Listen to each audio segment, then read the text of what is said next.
ഈശോ മിശിഹായ്ക്ക് സ്തുതിയായിരിക്കട്ടെ. മരുഭൂമിയിലുള്ള യാത്രയിലൂടെ ആയിരിക്കുന്ന നമ്മൾ ഇന്നത്തെ ക്ലാസ്സിലേക്ക് എത്തി നിൽക്കുമ്പോൾ ഒരു സ്വപ്നഭൂമിയെ ലക്ഷ്യമാക്കി നമ്മുടെ ചിന്തകളൊക്കെ യാത്ര ചെയ്യുകയാണല്ലേ. ഒത്തിരി താല്പര്യത്തോടു കൂടി ഈ ക്ലാസ്സിലേക്ക് വന്നു നിൽക്കുമ്പോൾ സിസ്റ്റർ ഒന്ന് ചോദിക്കട്ടെ, ആരുടെ കൂടെയായിരുന്നു നമ്മുടെ ഈ യാത്ര? ആരായിരുന്നു നമ്മളെ വഴി നടത്തിക്കൊണ്ടിരുന്നത്? ദൈവം അല്ലേ. അപ്പോൾ മോശയും അഹറോനും നേതൃത്വം കൊടുക്കുന്ന ആ ഇസ്രായേൽ ജനത്തെ വഴി നടത്തിക്കൊണ്ടിരുന്ന ആ ദൈവത്തിൻ്റെ കൂടെയുള്ള നമ്മുടെ യാത്ര തുടർന്നുകൊണ്ടേയിരിക്കുകയാണ്. ഇന്ന് ദൈവത്തിൻ്റെ കൂടെ കടന്നു പോകുമ്പോൾ ആ ഈശോയോട് നമുക്കൊന്ന് ചേർന്നൊന്ന് പ്രാർത്ഥിച്ചാലോ? നമുക്കൊന്ന് എഴുന്നേറ്റ് നിൽക്കാം, കൈകൾ കൂപ്പാം, കണ്ണുകളടയ്ക്കാം. സ്നേഹമുള്ള ഈശോയെ, അനുദിന ജീവിതത്തിൽ ഞങ്ങളെ വഴി നടത്തുകയും അധികമധികം ഞങ്ങളെ സ്നേഹിക്കുകയും ചെയ്യുന്ന അങ്ങയുടെ കാരുണ്യത്തിൻ്റെ മുൻപിൽ ഒത്തിരി സ്നേഹത്തോടെ ഞങ്ങളായിരിക്കുന്നു. ഇന്നത്തെ ദിവസം അങ്ങയുടെ വചനം പഠിക്കുവാൻ ആഗ്രഹിച്ചുകൊണ്ട് ഞങ്ങൾ വന്നണഞ്ഞിരിക്കുമ്പോൾ ഈശോയെ, ഞങ്ങളുടെ ഹൃദയങ്ങളെ അങ്ങ് ഒരുക്കണമേ. അങ്ങയുടെ ഹിതത്തിനനുസരിച്ച് വചനങ്ങൾ സ്വീകരിക്കുവാൻ, പഠിക്കുവാൻ, ജീവിതത്തിൽ പ്രാവർത്തികമാക്കുവാൻ ഞങ്ങളെ ഓരോരുത്തരെയും അനുഗ്രഹിക്കണമേ. പിതാവിൻ്റെയും പുത്രൻ്റെയും പരിശുദ്ധാത്മാവിൻ്റെയും നാമത്തിൽ ആമേൻ. ഇരിക്കാം. ഈജിപ്തിൻ്റെ അടിമത്തത്തിൽ നിന്ന് സ്വപ്നഭൂമിയായ കാനാൻ ദേശം ലക്ഷ്യമാക്കി യാത്ര ചെയ്യുന്ന ഇസ്രായേൽ ജനം മരുഭൂമിയിലൂടെ കടന്നുപോയിക്കൊണ്ടിരുന്നപ്പോൾ അനുഭവിച്ച പരീക്ഷണങ്ങളെക്കുറിച്ച് നമ്മൾ പഠിച്ചു കഴിഞ്ഞു. കഴിഞ്ഞ ക്ലാസ്സിൽ ചെയ്യുവാൻ പറഞ്ഞ കാര്യങ്ങളൊക്കെ നിങ്ങൾ ഓർക്കുന്നുണ്ടോ? ഉണ്ടല്ലേ, എടുക്കർ. ഇനി ഈ മരുഭൂമിയിലൂടെ യാത്ര ചെയ്യുന്ന ഇസ്രായേൽ ജനത്തിൻ്റെ കൂടെ എപ്പോഴും ആയിരിക്കുന്ന ദൈവം എങ്ങനെയാ അവരെ കൊണ്ടു നടക്കുന്നത് നമുക്ക് കാണണ്ടേ? എത്രമാത്രം സ്നേഹത്തോടെ അവരെ നയിക്കുന്നു നമുക്കറിയണ്ടേ? അതുപോലെ തന്നെയാണ് ദൈവം നമ്മളോടും ചേർന്ന് നിൽക്കുക. ചെങ്കടലൊക്കെ കടന്ന് മരുഭൂമിയിലെ വേദനകളും കഷ്ടതകളും ഒക്കെ നേരിട്ട് ദൈവത്തിൽ ആശ്രയിച്ച് പതുക്കെ പതുക്കെ മുൻപോട്ട് നീങ്ങിയ ഇസ്രായേൽ ജനം സീനായ മരുഭൂമിയുടെ അടിവാരത്തെത്തി നിൽക്കുകയാണ്.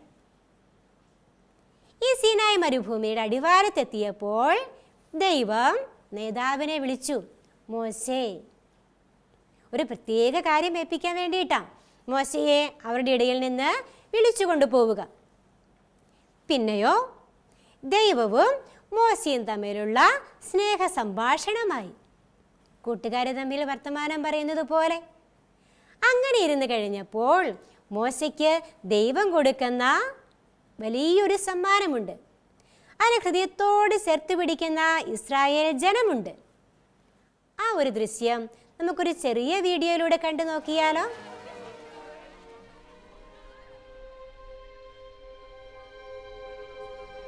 ഈജിപ്തിൽ നിന്ന് പുറപ്പെട്ടതിൻ്റെ 3-ാം മാസം അവർ സീനായി ദേശത്തെത്തി.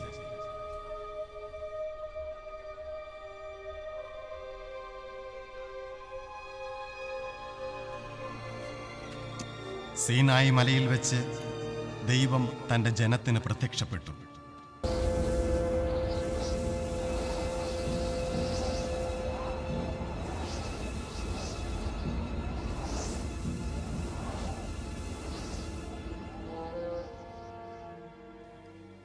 സീനായി ഉടമ്പടിയിലൂടെ ഇസ്രായേൽ ജനത്തെ ദൈവം തൻ്റെ സ്വന്തം ജനമാക്കി മാറ്റി.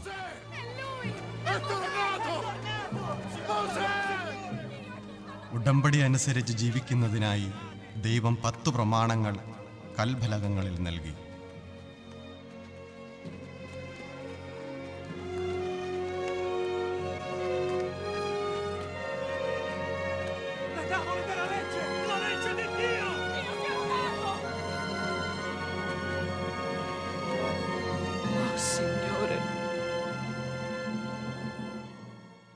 വീഡിയോയിൽ നിങ്ങൾ എന്തൊക്കെയാണ് കണ്ടത്? മലമുകളിലേക്ക് കയറിപ്പോകുന്ന മോശയെ കണ്ടു. ആ മലമുകളിൽ പ്രാർത്ഥിക്കുന്ന മോശയെ കണ്ടു. വീണ്ടും പ്രാർത്ഥന കഴിഞ്ഞ് ഇറങ്ങി വന്നപ്പോഴോ ആ കയ്യിൽ എന്തുണ്ട്? ആ ദൈവം കൊടുത്ത വലിയൊരു സമ്മാനമുണ്ട്.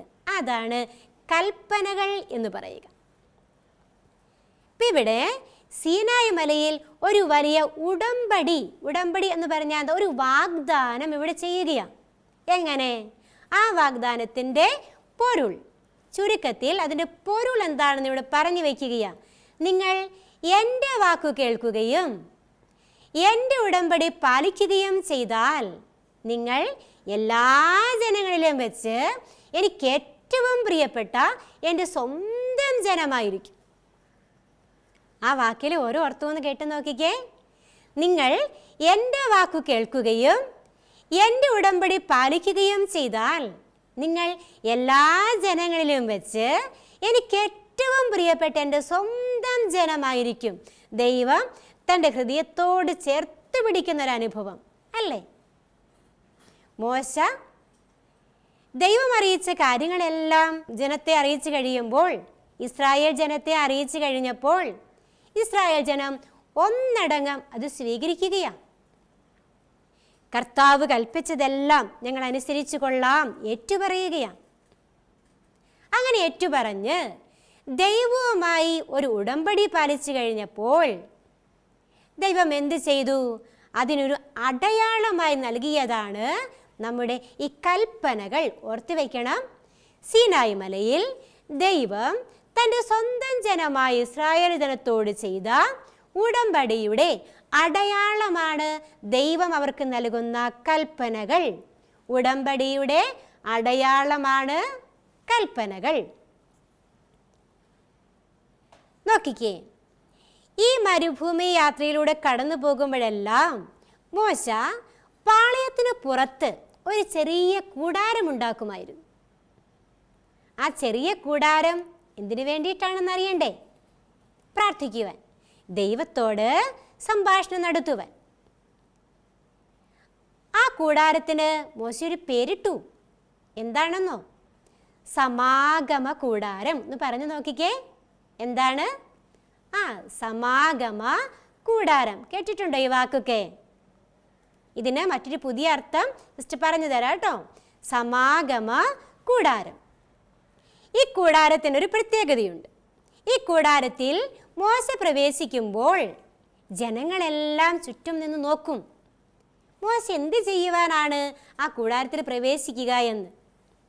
മോശ കൂടാരത്തിൽ പ്രവേശിക്കുമ്പോൾ ഒരു മേഘസ്തംഭം വന്ന് ആ കൂടാരത്തിന് വാതിൽക്കലുണ്ടാകും. എന്താ ഈ മേഘസ്തംഭം, അഗ്നിസ്തംഭം? കഴിഞ്ഞ ക്ലാസ്സിൽ പഠിച്ചു ഓർക്കുന്നുണ്ടോ? എന്താണത്? എന്താണ്? ദൈവത്തിൻ്റെ സാന്നിധ്യം. പകൽ മേഘസ്തംഭം, രാത്രിയിൽ അഗ്നിസ്തംഭം. ഓർക്കുന്നുണ്ടല്ലോ? അങ്ങനെ ഈ കൂടാരവാതിൽക്കൽ മേഘസ്തംഭം വന്ന് നിൽക്കുന്നത് കാണുമ്പോൾ ജനങ്ങൾക്കറിയാം കർത്താവ് മോശയോട് സംസാരിക്കുന്നു. അവരെന്ത് ചെയ്യും? ആ ദൈവിക സാന്നിധ്യത്തെ ആരാധിക്കും. ഇതുപോലെ ദൈവത്തിൻ്റെ സാന്നിധ്യം തിരിച്ചറിയുന്ന ഒരു പ്രത്യേക സ്ഥലമൊക്കെ നമ്മുടെ ജീവിതത്തിലില്ലേ? വീടുകളിൽ നിന്നും സ്കൂളിൽ നിന്നുമൊക്കെ നമ്മൾ ഓടിച്ചെല്ലുന്ന ഒരു സ്ഥലം ഏതാണ്? പള്ളി അല്ലേ? ആ പള്ളിയിൽ എല്ലാ സ്ഥലത്തുമാണ് നമ്മുടെ പ്രാർത്ഥന എങ്ങോട്ടാണ് നീങ്ങി നിൽക്കുക? അവിടെ ഒരു പ്രത്യേകമായി ഒരുക്കി വെച്ചിരിക്കുന്ന ഒരു സ്ഥലമുണ്ടല്ലേ? എന്താ അത്? വിശുദ്ധ സക്രാരി എന്ന് പറയുന്നിടം. അതെന്താ? ദൈവം വസിക്കുന്ന സ്ഥലം. നമ്മുടെ ഹൃദയവും നമ്മുടെ മനസ്സും എപ്പോഴും എങ്ങോട്ടാ തിരിഞ്ഞിരിക്കണ്ടേ? ആ വിശുദ്ധ സക്രാരിയിലേക്ക്. അവിടെ ആരാണ് കുടികൊള്ളുന്നത്? നമ്മളെ സ്നേഹിക്കുന്ന നമ്മുടെ സ്നേഹിതനായ ഈശോ. നമ്മുടെ ഹൃദയ വിചാരങ്ങളെല്ലാം പങ്കുവെക്കേണ്ടത് ആരോടാണ്? ആ ഈശോയോട്. എന്ന് പറഞ്ഞതുപോലെ തന്നെ പഴയ നിയമത്തിൽ മോശ തൻ്റെ ഹൃദയ വിചാരങ്ങൾ മുഴുവൻ പങ്കുവെച്ചതാണ് ഈ സമാഗമ കൂടാരത്തിൽ. മോശ ദൈവത്തോട് ഒരു കാര്യം പ്രാർത്ഥിക്കുന്നുണ്ട് അവിടെ. മോശയ്ക്ക് ദൈവത്തിൻ്റെ വഴികൾ അറിയാൻ വലിയ ആഗ്രഹമായിരുന്നു. എന്തിന് ദൈവത്തിൻ്റെ വഴികൾ അറിയുന്നത്? മോശ പറയുകയാ ദൈവത്തോട്, അങ്ങ് എന്നിൽ സംപ്രീതനാണെങ്കിൽ അങ്ങയുടെ വഴികൾ എനിക്ക് കാണിച്ചു തരിക. അങ്ങനെ ഞാൻ അങ്ങയെ അറിയുകയും പ്രീതിപ്പെടുത്തുകയും ചെയ്യട്ടെ. നോക്കിക്കേ പറയുന്നത്, അങ്ങ് എന്നിൽ സംപ്രീതനാണെങ്കിൽ അങ്ങയുടെ വഴികൾ എനിക്ക് കാണിച്ചു തരിക. അങ്ങനെ ഞാൻ അങ്ങയെ അറിയുകയും പ്രീതിപ്പെടുത്തുകയും ചെയ്യട്ടെ. ഒരു ചെറിയ തെറ്റുപോലും ചെയ്ത് ദൈവത്തിൽ നിന്ന് അകന്നു പോകാതിരിക്കുവാൻ അത്രമേൽ ആഗ്രഹിക്കുന്ന മോശയുടെ ഹൃദയം ദൈവത്തെ അറിയുമ്പോഴാണ് എന്ത് ചെയ്യുക? കൂടുതൽ സ്നേഹിക്കുക. ക്ലാസ്സിലും വീട്ടിലും നമ്മുടെ കൂട്ടുകാരെയൊക്കെ തിരിച്ചറിയുന്നത് എങ്ങനെയാണ്? നമ്മൾ അവരെ കൂടുതൽ പരിചയപ്പെടുകയാണല്ലേ. എന്നിട്ടോ അവരുടെ സ്വഭാവം എന്താണെന്ന് നമ്മൾ അറിയും, അവരുടെ കഴിവുകൾ എന്തൊക്കെയാണെന്നറിയും, അവരുടെ കുറവുകൾ എന്തൊക്കെയാണെന്ന് കണ്ടുപിടിക്കും. എന്നിട്ടോ അവർ നമ്മൾ നന്നായി ഒന്ന് തിരിച്ചറിയും. എന്നിട്ട് എന്ത് ചെയ്യും? ഇവൻ എൻ്റെ ബെസ്റ്റ് ഫ്രണ്ടാ. എന്തുകൊണ്ടാണ് അങ്ങനെ നമ്മൾ ചേർത്ത് വയ്ക്കുക? ഇവനെ കൂടുതൽ കൂടുതൽ അറിയുമ്പോൾ നമുക്ക് ഇഷ്ടം തോന്നും. അങ്ങനെയാണ് ദൈവത്തെയും കൂടുതൽ അറിയുമ്പോൾ ദൈവത്തോട് കൂടുതൽ അടുക്കാനുള്ള ഇഷ്ടം തോന്നും. അതാണ് ഇവിടെ മോശ എന്ന നമ്മുടെ നേതാവിന് ഉള്ളിലുണ്ടായ വലിയ ആഗ്രഹം. അങ്ങനെ കടന്നു പോകുന്ന നിമിഷങ്ങളിലെല്ലാം ഈ ദൈവം എന്നും ഈ ഇസ്രായേൽ ജനത്തോടു കൂടെ തന്നെയായിരുന്നു. അതിനുള്ള അടയാളങ്ങളാണ് ഇനി ഓരോന്നും സിസ്റ്റർ പറഞ്ഞു തരിക. മോശ സ്ഥാപിച്ച സാക്ഷി കൂടാരത്തിനു മുകളിൽ ഒരു മേഘം പ്രത്യക്ഷപ്പെട്ടു നിന്നിരുന്നു. അത് ദൈവത്തിൻ്റെ സാന്നിധ്യമാണ്. കർത്താവിൻ്റെ സാന്നിധ്യമായിട്ടാണ് ഇസ്രായേൽ ജനം ആ മേഘത്തെ ഓരോ നിമിഷവും കണക്കാക്കിയിരുന്നത്. പിന്നെയോ ഈ മേഘം കൂടാരത്തിൽ നിന്ന് ഉയരുമ്പോഴാണ് ഈ ഇസ്രായേൽ ജനം യാത്ര തുടരുക. മേഘം നിൽക്കുന്നിടത്ത് എന്ത് ചെയ്യും? അവർ നിൽക്കുകയും അവിടെ പാളയമടിക്കുകയും ചെയ്യും. പിന്നെ അവിടെയാണ് താമസിക്കുക. അപ്പോൾ ദൈവത്തോടു കൂടെ നടക്കുന്ന ഇസ്രായേൽ ജനം, അല്ലെങ്കിൽ ഇസ്രായേൽ ജനത്തോടു കൂടെ നടക്കുന്ന സ്നേഹസമ്പന്നനായ ഒരു ദൈവത്തെയാണ് നാം ഈ ക്ലാസ്സുകളിൽ കണ്ടുകൊണ്ടിരിക്കുക. അങ്ങനെ കടന്നു പോകുമ്പോൾ ഈ പഴയ നിയമചരിത്രം പഠിച്ച ഒന്നാമത്തെ പാഠമായി നമ്മളിങ്ങോട്ട് കണ്ടുവന്ന നമ്മുടെ പൂർവ്വപിതാക്കന്മാരെ ഓർക്കുന്നുണ്ടോ? ദൈവം പ്രത്യേക വിധത്തിൽ വിളിച്ച് വഴി നടത്തിയവർ ആരൊക്കെയായിരുന്നു? ഓർമ്മയുണ്ടോ? ആരാണ്? നമ്മുടെ ഒരു വല്യപ്പച്ചനല്ലേ. ആരത്? അബ്രാഹം. പിന്നെയോ ഇസഹാക്ക്. പിന്നെയോ യാക്കോബ്. ദൈവം വഴി നടത്തിയ പൂർവ്വപിതാക്കന്മാരാണ് ഇവർ ഓരോരുത്തരും. അബ്രാഹം, ഇസഹാക്ക്, യാക്കോബ്. പിന്നെ ആരെയാ ദൈവം വഴി നടത്തിക്കൊണ്ട് നമ്മൾ പഠിക്കുന്നത്? ഇന്ന് ഇസ്രായേലിൻ്റെ നേതാവായി നമ്മൾ പഠിക്കുന്ന മോശയെ. പിന്നെയോ മോശയെ മാത്രമേ ഉള്ളൂ? അല്ല. ദൈവം ഒത്തിരി സ്നേഹിക്കുന്ന ഒരു സമൂഹം എന്ന നിലയിൽ കരുതുന്ന ഇസ്രായേൽ ജനത്തെ, ഇവരെയെല്ലാം ദൈവം എന്ത് ചെയ്യുകയാണ്? വഴി നടത്തുകയാണ്. എങ്ങോട്ടേക്ക്? ഇസ്രായേൽ ജനത്തിന് പ്രതീക്ഷ കൊടുക്കുന്ന ഒരു വാഗ്ദാന ഭൂമിയിലേക്ക്. ഏതാണ് ആ വാഗ്ദാന ഭൂമി? ഒരു സ്വപ്നഭൂമി. കഴിഞ്ഞ ക്ലാസ്സിൽ സിസ്റ്റർ പറഞ്ഞു തന്നിരുന്നല്ലോ. പ്രതീക്ഷയോടെ എങ്ങോട്ടാണ് യാത്ര ചെയ്തിരുന്നത്? മിടുക്കൻ, കാനാൻ ദേശത്തേക്ക്. അവിടെ എന്താ പ്രത്യേകത? തേനും പാലും ഒഴുകുന്ന ദേശം, സന്തോഷത്തിൻ്റെ മാത്രം അവസ്ഥയുള്ള ഒരു ദേശം. ആ ദേശത്തേക്ക് പ്രതീക്ഷയോടെ നടന്നു നീങ്ങുന്ന ഇസ്രായേൽ ജനത്തെ വഴി നടത്തുകയാണ് ദൈവം ഇവിടെ ഒരു കാര്യം ഈ ഇസ്രായേൽ ജനത്തിൻ്റെ ജീവിതത്തിലൂടെ നമ്മൾ പഠിച്ചു വയ്ക്കണം. നോക്കിക്കേ, ഇസ്രായേൽ ജനം കടന്നു വന്ന വഴികളെ നമ്മൾ തിരിച്ചറിഞ്ഞതാണ് അല്ലേ. ഒത്തിരി ദുരിതങ്ങൾ ഉണ്ടായിരുന്നു, ആശങ്കകൾ ഉണ്ടായിരുന്നു, ഉത്കണ്ഠകൾ ഉണ്ടായിരുന്നു, പേടിയുണ്ടായിരുന്നു. പിന്നെയോ ദൈവത്തിനെതിരെ പിറുപിറുപ്പുണ്ടായിരുന്നു. എങ്കിലും ദൈവം നമ്മളോട് ഓരോരുത്തരോടും പറഞ്ഞു തരുന്ന ഒരേ ഒരു കാര്യം, ദൈവം വഴി നടത്തുമ്പോൾ ഭയപ്പെടേണ്ടതേയില്ല. മറ്റൊരു കാര്യത്തെക്കുറിച്ചും ആകുലപ്പെടേണ്ടതുമില്ല. പിന്നെ എന്ത് ചെയ്യണം? ദൈവത്തോടൊത്ത് മാത്രം സഞ്ചരിച്ചാൽ മതി.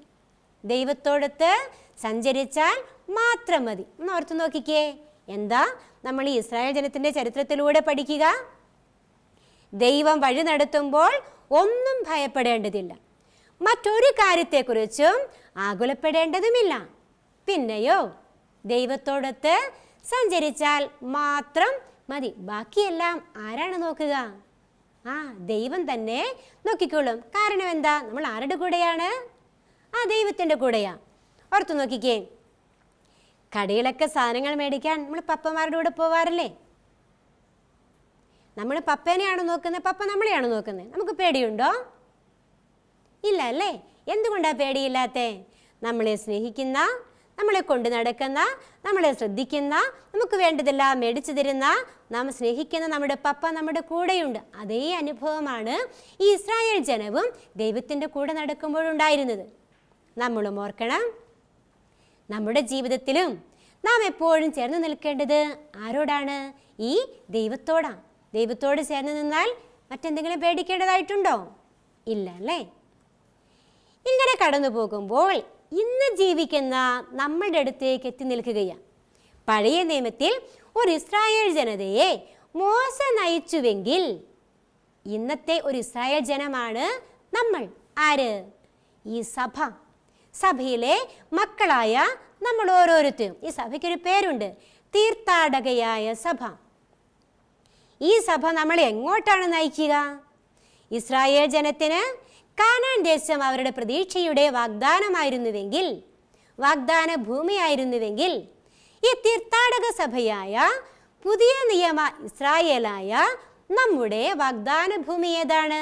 സ്വർഗമാണ്. എന്ത്? ദൈവവും മാലാഖമാരും വിശുദ്ധരും എല്ലാവരും ഒത്തുചേർന്ന് വസിക്കുന്ന സന്തോഷത്തിന് നിറകൂടമായ ആ സ്വർഗീയ അനുഭവമാണ് നമ്മളെ കാത്തിരിക്കുന്ന വാഗ്ദാന ഭൂമി, നമ്മുടെ സ്വപ്നഭൂമി. തീർത്ഥാടകയായ സഭയ്ക്ക് ഒരേ ഒരു ലക്ഷ്യമേ ഉള്ളൂ. ഏതു വിധേനയും സഭയിലെ ഓരോ അംഗത്തെയും എവിടെ എത്തിക്കുക? സ്വർഗത്തിലെത്തിക്കുക. സ്വർഗത്തിൽ എത്തിക്കുക. അതിനായി ഒരുക്കി വെക്കുന്നതാണ് സഭയിൽ നമുക്ക് നൽകുന്ന എല്ലാ മാർഗങ്ങളും, ഈ വേദപാഠ ക്ലാസ്സും അല്ലേ? അങ്ങനെ കൂടാരത്തിന് മുകളിൽ മേഘമായി ദൈവം ഇസ്രായേൽ ജനത്തോടൊപ്പം ഉണ്ടായിരുന്നു. ഇന്ന് നമ്മുടെ ജീവിത സാഹചര്യങ്ങളിൽ ദൈവം എന്ത് ചെയ്യുന്നുണ്ട്? സജീവമായി ഇടപെടുന്നുണ്ട്. നമ്മെ കാണുന്നുണ്ട്. നമ്മുടെ പ്രവർത്തനങ്ങളെല്ലാം അറിയുന്നുണ്ട്. നമ്മെ നയിക്കുകയും നിയന്ത്രിക്കുകയും ചെയ്യുന്നുണ്ട്. അവിടെയാണ് ഞാൻ ഈശോയുടെ മകളാണോ മകനാണോ എന്ന് തിരിച്ചറിയേണ്ടത്. ഇവിടെയാണ് മോശ പ്രാർത്ഥിച്ചതുപോലെ അങ്ങനിൽ സംപ്രീതനാണെങ്കിൽ, ബാക്കി ഓർക്കുന്നുണ്ടോ? എന്താണ്? അങ്ങനിൽ സംപ്രീതനാണെങ്കിൽ അങ്ങയെ എനിക്ക് വെളിപ്പെടുത്തി തരിക. എന്തിനു വേണ്ടി? ഞാൻ കൂടുതൽ അറിയാൻ, അവിടുത്തെ പ്രീതിപ്പെടുത്താൻ. ഈ പുതിയ നിയമജനമായ ഇസ്രായേലായി തീർത്ഥാടക സഭയിലെ അംഗങ്ങളായ നമ്മൾ പാപത്തിൻ്റെ ബന്ധനങ്ങളില്ലാതെ ഈ ലോകത്തിലൂടെ സഞ്ചരിക്കാൻ വിളിക്കപ്പെട്ടവരാണ് എന്നോർത്തിരിക്കണം. എന്തിൻ്റെ ബന്ധനങ്ങളില്ലാതെ? പാപത്തിൻ്റെ ബന്ധനങ്ങളില്ലാതെ. നമ്മെ എപ്പോഴും മാടി വിളിക്കുന്ന കൗതുകമുള്ള സൂത്രശാലിയാണ് എന്ത്? ഈ പാപം എന്ന് പറയുക. നമ്മളതിനെ തിരിച്ചറിഞ്ഞില്ലെങ്കിൽ ദൈവത്തിൽ നിന്ന് നമ്മൾ എന്ത് ചെയ്യും? അകന്നു പോകും. പാപത്തിൻ്റെ ബന്ധനമില്ലാതെ ഈ ലോകത്തിലൂടെ സഞ്ചരിക്കാൻ വിളിക്കപ്പെട്ടവരാണ് തീർത്ഥാടകയായ സഭയിലെ ഓരോ അംഗവും. അങ്ങനെ കടന്നു പോകുമ്പോൾ ഈ ലോക ജീവിതത്തിൽ എന്തിനെ ലക്ഷ്യമാക്കി? സ്വർഗത്തെ ലക്ഷ്യമാക്കിയുള്ള യാത്ര എളുപ്പമുള്ളതാണോ? ഒരിക്കലുമല്ല. നന്മയുടെ പാതയിലൂടെ നടന്നു നീങ്ങാൻ എന്താണ്? വളരെ ബുദ്ധിമുട്ടാണ്. ദൈവത്തോട് ചേർന്ന് നിൽക്കുമ്പോൾ നമ്മുടെ ഇഷ്ടങ്ങൾ ഇപ്പുറത്ത് നമ്മളെ മാടി വിളിക്കും. അതിനെ മാറ്റിവെക്കാൻ ഇത്തിരി ബുദ്ധിമുട്ടാണ്. പപ്പ പറഞ്ഞാൽ അനുസരിക്കാൻ TV കണ്ടുകൊണ്ടിരിക്കുമ്പോൾ നമുക്ക് ഇഷ്ടമുണ്ടോ എന്ന് പറഞ്ഞതുപോലെയാ നമ്മുടെ ജീവിതത്തിൽ നമ്മുടെ ഇഷ്ടങ്ങൾ ചിലപ്പോൾ മുമ്പോട്ട് കയറി വരും. പക്ഷേ തിരിച്ചറിയാൻ ദൈവത്തോട് നമ്മൾ ചേർന്ന് നിൽക്കണം. ഈ യാത്രയിൽ പ്രശ്നങ്ങളും പ്രതിസന്ധികളും ധാരാളം ഉണ്ടാകും. എന്നാലും ദൈവം അപ്പോഴെല്ലാം നമ്മുടെ സഹായത്തിനുണ്ടാകും എന്നുള്ളതാണ് നമ്മളെ ധൈര്യപ്പെടുത്തുക. നോക്കിക്കേ, ഈ ലോക ജീവിതത്തിൽ സ്വർഗത്തെ ലക്ഷ്യമാക്കിയുള്ള യാത്ര എളുപ്പമല്ല. പ്രശ്നങ്ങളും പ്രതിസന്ധികളും ധാരാളം ഉണ്ടാകും. എന്നാലും ദൈവം എപ്പോഴും നമ്മുടെ സഹായത്തിനുണ്ടാകും എന്ന് ഉറച്ച ബോധ്യം നമ്മുടെ ഓരോരുത്തരുടെയും ജീവിതത്തിൽ ഉണ്ടാകണം. പറഞ്ഞു വയ്ക്കുകയായി ഇവിടെ. കർത്താവ് വാഗ്ദാനങ്ങളിൽ വിശ്വസ്തനും പ്രവൃത്തികളിൽ കാരുണ്യവാനുമാണ്. എന്തൊരു ഭംഗിയാണല്ലേ! എന്തൊരു വാത്സല്യം ആ വാക്കുകളിൽ! എന്തൊരു ഉറപ്പാണ് നമുക്ക് നൽകുന്നത്! കർത്താവ് വാഗ്ദാനങ്ങളിൽ വിശ്വസ്തനും പ്രവൃത്തികളിൽ കാരുണ്യവാനുമാണ്. പ്രാർത്ഥിക്കുമ്പോൾ ദൈവത്തോട് ഈ വാക്കുകളൊക്കെ പറഞ്ഞ് പ്രാർത്ഥിച്ചാലോ? നമ്മുടെ ജീവിതത്തിൽ ഒരുപാട് സന്തോഷമുണ്ടാകുമല്ലേ? നോക്കിക്കേ, ഈ സീനായി മരുഭൂമിയിലൂടെ കടന്നു വന്ന ഇസ്രായേൽ ജനത്തിൻ്റെ കൂടെ ദൈവമായിരുന്നപ്പോൾ അവർക്ക് എന്തെല്ലാം ലഭിച്ചു, അവരെന്തെല്ലാം അനുഭവിച്ചു ഒന്നോർത്തു നോക്കാമോ? ആ ദൈവവുമായി ഒരു ഉടമ്പടി ഉണ്ടാക്കി. ശ്രീ ചോദിക്കട്ടെ, ആ ഉടമ്പടിയുടെ അടയാളം എന്തായിട്ടാണ് ദൈവം നൽകിയത്? ഒരടയാളം നൽകിയില്ലേ? ആ അടയാളം എന്തായിരുന്നു? ഓർത്തു നോക്കാമോ? ശരിയാണ്, കൽപ്പനകൾ. ദൈവം എങ്ങനെയൊക്കെയാണ് ഇസ്രായേൽ ജനത്തിൻ്റെ കൂടെ ആയിരുന്നത്? എങ്ങനെയാണ് അവരെ നയിച്ചിരുന്നത്? സാക്ഷി കൂടാരത്തിൻ്റെ മുകളിൽ മേഘമായി വന്നു നിന്നു. പിന്നെയോ, മേഘം ഉയരുമ്പോൾ അവർ യാത്ര തുടർന്നു. മേഘം നിൽക്കുമ്പോൾ അവർ നിൽക്കുകയും പാളയമടിക്കുകയും ചെയ്തു. ചോദിക്കട്ടെ, ദൈവം വഴി നടത്തിയവരാരൊക്കെയായിരുന്നു? പൂർവ്വപിതാക്കന്മാരായിട്ടുള്ള ആരൊക്കെയായിരുന്നു? അബ്രാഹാം, ഇസ്ഹാക്ക്, യാക്കോബ്. ഇന്ന് നമ്മൾ പഠിച്ചതോ ഇസ്രായേലിൻ്റെ നേതാവായ മോശ. പിന്നെയോ ദൈവത്തിൻ്റെ സ്വന്തം ജനമായ ഇസ്രായേൽ. ദൈവത്തിൻ്റെ സ്വന്തം ജനമായ ഇസ്രായേൽ. ഈ പാഠം പഠിച്ചു തീരാനാകുമ്പോൾ കുറച്ച് ചോദ്യങ്ങൾ നിങ്ങൾക്ക് മുമ്പിൽ സൃഷ്ടി വയ്ക്കട്ടെ. ഇസ്രായേലിൻ്റെ ജീവചരിത്രത്തിലൂടെ നാം പഠിക്കുന്ന പാഠമെന്ത്? ഇസ്രായേലിൻ്റെ ജീവചരിത്രത്തിലൂടെ നാം പഠിക്കുന്ന പാഠമെന്ത്? എന്താണ് പാഠം? എന്താണ്? ദൈവം വഴി നടത്തുമ്പോൾ മറ്റൊന്നും ചിന്തിക്കേണ്ട കാര്യമില്ല, ഒന്നിനെക്കുറിച്ചും ആകുലപ്പെടേണ്ടതുമില്ല. പിന്നെ എന്ത് ചെയ്യണം? ദൈവത്തോടൊത്ത് ചേർന്ന് നിന്നാൽ മാത്രം മതി. രണ്ടാമതൊരു ചോദ്യവും കൂടി. ഈ സമാഗമ കൂടാരം എന്ന പേര് വിളിച്ചതാരാ? ആരാണ്? മോശ. മൂന്നാമതൊന്നുകൂടി, ഈ സമാഗമ കൂടാരത്തിൻ്റെ പ്രത്യേകത എന്താണ്? ദൈവവും മോശയും തമ്മിൽ സ്നേഹസംഭാഷണം നടത്തിയിരുന്ന സ്ഥലമാണ് ഈ സമാഗമ കൂടാരം. ഈ പാഠം പഠിച്ചു തീർന്നു കഴിയുമ്പോൾ നാം വായിക്കാനൊരു വചനഭാഗം തിരഞ്ഞെടുക്കുന്നില്ലേ? പറഞ്ഞു തരാം. വായിച്ച് മനസ്സിലാക്കേണ്ട വചനഭാഗം പുറപ്പാട് പുസ്തകം 33-ാം അധ്യായം 7 മുതൽ 11 വരെയുള്ള വാക്യങ്ങൾ. അവിടെ പറയുന്നത് ഈ സമാഗമ കൂടാരത്തെക്കുറിച്ചാണ്. അതാണ് ഇതിൻ്റെ കേന്ദ്ര ബിന്ദു. അപ്പോൾ പുറപ്പാട് പുസ്തകം 33-ാം അധ്യായം 7 മുതൽ 11 വരെയുള്ള വാക്യങ്ങൾ നമുക്ക് മനഃപ്പാഠമാക്കാനൊരു വചനം എന്താണ്? ഞാൻ തന്നെ നിന്നോട് കൂടി വരികയും നിനക്ക് ആശ്വാസം നൽകുകയും ചെയ്യും. ഞാൻ തന്നെ നിന്നോട് കൂടി വരികയും നിനക്ക് ആശ്വാസം നൽകുകയും ചെയ്യും. പുറപ്പാട് പുസ്തകം 33-ാം അധ്യായം 14-ാം വാക്യം ഓർത്തു വയ്ക്കണം. പുറപ്പാട് പുസ്തകം 33-ാം അധ്യായം എത്രാമത്തെ വാക്യമാണ്? 14-ാമത്തെ വാക്യം. എന്താ നമ്മൾ തീരുമാനിക്കേണ്ടത്? ദൈവം നടത്തുന്ന വഴികളിലൂടെ ദൈവത്തിൽ ആശ്രയിച്ച് ഞാനും എൻ്റെ ജീവിതത്തിൽ ദൈവത്തോടു കൂടി യാത്ര ചെയ്യും. അങ്ങനെ കടന്നു പോകുമ്പോൾ നാം സ്വന്തമാക്കുന്ന ബോധ്യങ്ങൾ എന്തൊക്കെയാണ്? ഇസ്രായേലിൻ്റെ വിഷമഘട്ടങ്ങളിൽ ദൈവം അവരെ സഹായിച്ചു. സ്വർഗരാജ്യം ലക്ഷ്യമാക്കി യാത്ര ചെയ്യുന്ന തീർത്ഥാടകരായ നമ്മളെ ആര് സഹായിക്കും? ദൈവം തന്നെ സഹായിക്കും. നമ്മുടെ മനസ്സിൽ ഉയർക്കൊള്ളേണ്ട ഭാവങ്ങൾ എപ്പോഴും നമ്മളെ വഴി നടത്തുന്ന ദൈവത്തോട് നാം എങ്ങനെയുള്ളവരായിരിക്കണം? നന്ദിയുള്ളവരായിരിക്കണം. അങ്ങനെ നന്ദിയുള്ളവരായി തുടരുമ്പോൾ ദൈവത്തോട് ചേർന്ന് നിൽക്കുന്ന നമുക്ക് മറ്റൊന്നിനെയും ഭയപ്പെടേണ്ടതായിട്ട് വരികയില്ല. അങ്ങനെ ദൈവം കാണിച്ചു തരുന്ന വഴികളിലൂടെ സഞ്ചരിക്കാൻ അനുദിന ജീവിതത്തിൽ നമുക്ക് ശ്രമിക്കാം. നമുക്കൊന്ന് എഴുന്നേറ്റ് നിന്നാലോ? നമ്മുടെ കൂടെയായിരിക്കുന്ന ഈ ദൈവത്തെ സ്നേഹിച്ചുകൊണ്ട് നമുക്കൊന്ന് നന്ദി പറഞ്ഞ് പ്രാർത്ഥിച്ചാലോ? എഴുന്നേറ്റ് നിൽക്കാം. കൈകൾ കൂപ്പാം, കണ്ണുകളടയ്ക്കാം. സ്നേഹനാഥനായ ഈശോയെ, ഇസ്രായേൽ ജനത്തിൻ്റെ ചരിത്രം പഠിക്കുന്നതിലൂടെ ഞങ്ങളുടെ ഹൃദയത്തിലേക്ക് അങ്ങ് തിരഞ്ഞെടുത്തിട്ടുള്ള പുതിയ നിയമത്തിലെ ഇസ്രായേൽ ജനമാണ് ഞങ്ങളെന്ന് ഞങ്ങൾ തിരിച്ചറിയുന്നു. അങ്ങ് ഞങ്ങളുടെ കൂടെയുണ്ട് എന്ന് ഞങ്ങൾ ബോധ്യപ്പെടുന്നു. അങ്ങയെ ഞങ്ങൾ സ്നേഹിക്കുന്നു. അങ്ങേക്ക് ഞങ്ങൾ നന്ദി പറയുന്നു. എന്നും അങ്ങയുടെ കൂടെ നടക്കാൻ, മറ്റൊന്നിനെയും ഭയപ്പെടാതെ കാരുണ്യവാനായ അങ്ങയുടെ സ്നേഹം അനുഭവിക്കുവാൻ ഞങ്ങളെ ഓരോ നിമിഷവും പഠിപ്പിക്കണമേ. ജീവിതത്തിലെ ഏത് പ്രതിസന്ധികളിലും അങ്ങയോട് ചേർന്ന് നിന്ന് വിജയം വരിക്കുവാൻ ഞങ്ങളെ അങ്ങ് ശക്തരാക്കണമേ. പിതാവിൻ്റെയും പുത്രൻ്റെയും പരിശുദ്ധാത്മാവിൻ്റെയും നാമത്തിൽ ആമേൻ. ഈശോ മിശിഹായ്ക്ക് സ്തുതിയായിരിക്കട്ടെ. കൈകൾ തട്ടി തട്ടി യേശുവിനായി പാടാം, കുഞ്ഞിക്കാലുകൾ തുള്ളി തുള്ളി യേശുവിന്റെ